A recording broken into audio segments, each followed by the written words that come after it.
बिस्मिल्लाहिर्रहमानिर्रहीम। अस्सलाम वालेकुम। ये वाक़या डॉक्टर अब्दुल गनी फ़ारूक की किताब मकाफ़ात अमल से लिया गया है। इसका उन्वान है इश्क और खाना खराबी। प्यारे दोस्तों, मौलाना हाली ने क्या खूब फरमाया था। कहते हैं कि ए इश्क तूने अक्सर कौमों को खा के छोड़ा, जिस घर से सर उठाया उसको बिठा के छोड़ा। मौलाना हाली की ये बात जिस तरह पहले दुरुस्त थी, आज भी 100% दुरुस्त है।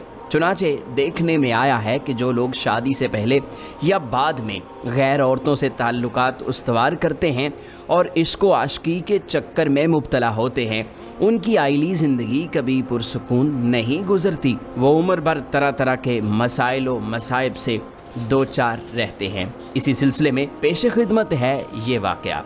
मैंने MA उर्दू की तालीम के लिए सितंबर 1964 में Punjab university oriental college Lahore में दाखिला लिया। 1964 से 1966 के इस सेशन में तलबा व तालबात की तादाद 250 तक पहुंच गई। 150 लड़कियां, 100 लड़के। चुनाचे सदर शोबा और principal college doctor Syed Abdullah ने ये देख कर के किसी भी कमरे में इतनी बड़ी तादाद इकट्ठे नहीं समा सकती, लड़कों और लड़कियों की क्लासों का इंतज़ाम अलग अलग कर दिया और लड़कों के लिए कॉलेज के लॉन में एक खैमा नस्ब कर दिया। हर वक्त हर मकाम पर लड़कों लड़कियों का झुमघटा रहता और जहां दो चार लड़के बाहम इकट्ठे होते, कोई ना कोई लड़की ही उनकी गुफ्तगू का मौजू होती। चुनाचे मैंने तशवीश के साथ ये बात महसूस की कि मखलूत तालीम के माहौल में जो चीज़ सबसे ज़्यादा परवान चढ़ती और पनपती है, वो गैर संजीदगी और फ़िक्र व अमल की सतीहत है। राजा फ़याज़ मेरा क्लास फ़ेलो था। रावलपिंडी के करीब किसी गांव का रहने वाला था। लाइक और ज़हीन व फ़तीन था। अल्लाह ने उसे शख्सियत भी अच्छी अता की थी। बांका, सजीला, नौजवान और ख़ूबसूरत था। वो हमारी एक क्लास फ़ेलो महमूदा पर आशिक हो गया। वो लड़की इतनी खूबसूरत और तरहदार थी कि कोई भी फारिग बेफ़िक्र नौजवान उस पर बड़ी आसानी से आशिक हो सकता था। वो बावकार थी, सर पर हमेशा दुपट्टा लिए रखती, लेकिन गपशप की बहुत शौकीन थी। जो लड़का भी उससे बात करना चाहता, वो उसे मायूस न करती।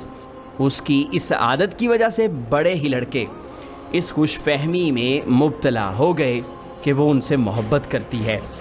उन लड़कों में राजा फ़याज़ पेश था। राजा फ़याज़ और मैं, हम दोनों ओरिएंटल कॉलेज के वुलनर हॉस्टल में रहते थे। राजा हर दूसरे तीसरे दिन बन संवर कर पुरानी अनारकली के करीब गर्ल्स हॉस्टल का, जहां महमूदा मुकीम थी, पाबंदी से चक्कर लगाया करता था। जाने से पहले मुझे अशार सुना कर जाता और वापस आकर मेरे कमरे में बैठा अपनी किस्मत पर नाज करता रहता। महमूदा उसकी मोहब्बत की कदर करती थी और उसने उसे कभी भी मायूस ना किया था। लेकिन दूसरे साल के आखिरी महीनों की बात है, जब राजा फ़याज़ ने महमूदा से शादी की तमन्ना की तो वो सख्त बरा फ़रोख्ता हुई। उसने साफ कह दिया कि हमारा घराना एक कदामत पसंद घराना है और हमारे यहाँ बरादरी से बाहर शादी का सवाल ही पैदा नहीं होता। मेरे वालिद अपने इलाके के एक हाई स्कूल के हेड मास्टर हैं और मैं कोई ऐसी हरकत नहीं कर सकती जिससे उनकी इज़्ज़त पर हर्फ आता हो। इस हादसे से राजा फ़याज़ बुरी तरह मुतासिर हुआ। उसका सुकून धर्म भरम हो गया। वो मेरे पास आकर बैठा रहता, आहें भरता रहता, अलम अंगेज़ शेर गुनगुनाता रहता। एक बार उसने बड़ी ही दिल गिरफ्तगी से कहा, अब मैं किसी पढ़ी लिखी लड़की से हरगिज़ शादी नहीं करूँगा। अब मैं अपने गांव में किसी अनपढ़ लड़की को अपनी बीवी बना लूँगा। और वाकई उसने ऐसा ही किया। इम्तिहान देकर वो गांव गया और जाते ही अपने रिश्तेदारों में एक अनपढ़ लड़की से शादी कर ली। लेकिन चूँकि MA में उसके नंबर बावजूद लायक होने के बहुत ही कम आए थे, इसलिए कोशिश के बावजूद उसे कोई ढंग की नौकरी ना मिली। फिर वो बैरून मुल्क चला गया। कुछ अरसा जर्मनी में मुकीम रहा। वहाँ से इंग्लैंड चला गया, जहाँ किस्मत ने यावरी की नौकरी भी मिल गई और चंद सालों के बाद उसे वहाँ की शहरियत भी मिल गई। उसने बीवी को भी वहीं इंग्लैंड में बुला लिया था। MA का इम्तिहान देने के बाद मेरा राजा फ़याज़ से राब्ता मुनक़ते हो गया। बस इधर उधर से ये पता चलता रहा कि वो इंग्लैंड से जद्दा आ गया है और वहाँ एक फ्रेंच फर्म में कंप्यूटर इंजीनियर की हैसियत से बहुत अच्छी तनख्वाह ले रहा है। उसकी 2 बेटियां और एक बेटा है اور وہ بڑا آسودہ حال ہے۔ اور پھر ایک روز اس خبر نے مجھے ہلا کر رکھ دیا کہ راجہ فیاض نے اپنی بیوی کو طلاق دے دی ہے۔ سچی بات ہے کہ مجھے اس اطلاع سے دلی صدمہ پہنچا۔ ظاہر ہے کہ کوئی شخص بھی یہ آخری قدم شوقیہ طور پر نہیں کیا کرتا، اور مدتوں تک شدید کرب کی آگ میں جلنے کے بعد یہ انتہائی قدم اٹھایا جاتا ہے۔ چنانچہ میں نے ایک جگہ سے راجہ کا ایڈریس حاصل کیا اور اسے ہمدردی اور افسوس کا خط لکھا اور دریافت کیا کہ اس کی زندگی میں یہ اندوہناک واقعہ کیوں کر پیش آیا۔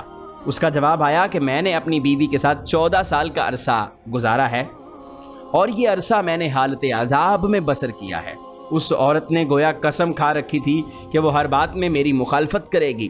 پھر شدید غصہ اور چڑچڑاپن اس کی شناخت بن گئی تھی۔ چنانچہ گھر کا ماحول مستقل طور پر میرے لیے جہنم بن گیا تھا، اور اب تو میرے بچوں نے بھی اصرار کیا تھا کہ میں اس سے علیحدگی اختیار کر لوں۔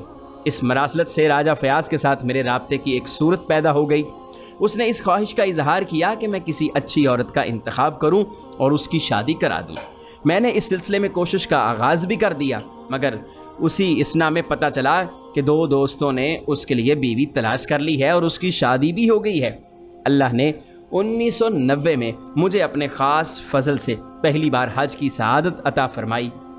راجہ فیاض ان دنوں جدہ میں مقیم تھا، اس لیے اس سے ملاقاتیں ہوتی رہیں، بلکہ اس کے گھر جانے کا اور اس کی بیگم سے ملاقات کا موقع بھی مل گیا۔ بیچاری ذرا بھی خوبصورت نہیں تھی۔ تب اس نے بڑی بے بسی سے اپنے دونوں دوستوں کا گلہ کیا۔ میں نے تاکید کی تھی کہ کسی خوبصورت خاتون کا انتخاب کرنا، لیکن ظالموں نے ایک ایسی عورت میرے ساتھ باندھ دی جو عمر میں بھی مجھ سے بڑی ہے اور خوبصورت بھی نہیں ہے۔ راجہ فیاض بڑا امیر آدمی ہے۔ اسلام آباد کے ایک مہنگے پوش سیکٹر میں اس کی ایک بہت بڑی کوٹھی بھی ہے، لیکن سکون اور راحت نام کی کوئی چیز اسے میسر نہیں۔ بڑی بیٹی کی شادی ایک فوجی افسر سے کی ہے، بہت جہیز دیا، لیکن بیٹی 2 ننھے بچے چھوڑ کر ایک حادثے میں ہلاک ہو گئی۔ اکلوتا بیٹا انگلینڈ میں ہی رہتا ہے۔ 10 سال پہلے اس کی شادی ہوئی تھی، مگر وہ اولاد سے محروم ہے۔ راجہ فیاض کی دوسری بیوی سے بھی کوئی اولاد نہیں ہے۔ اس طرح اس کی زندگی کرب مسلسل کی ایک تکلیف دہ داستان ہے، اور اس داستان کے ڈانڈے میرے خیال میں اس کے عشق سے ملتے ہیں۔ وہ عشق جو اس نے شادی سے پہلے محمودہ سے کیا تھا، اور پتہ نہیں اس کے وبال سے وہ کب نکلا۔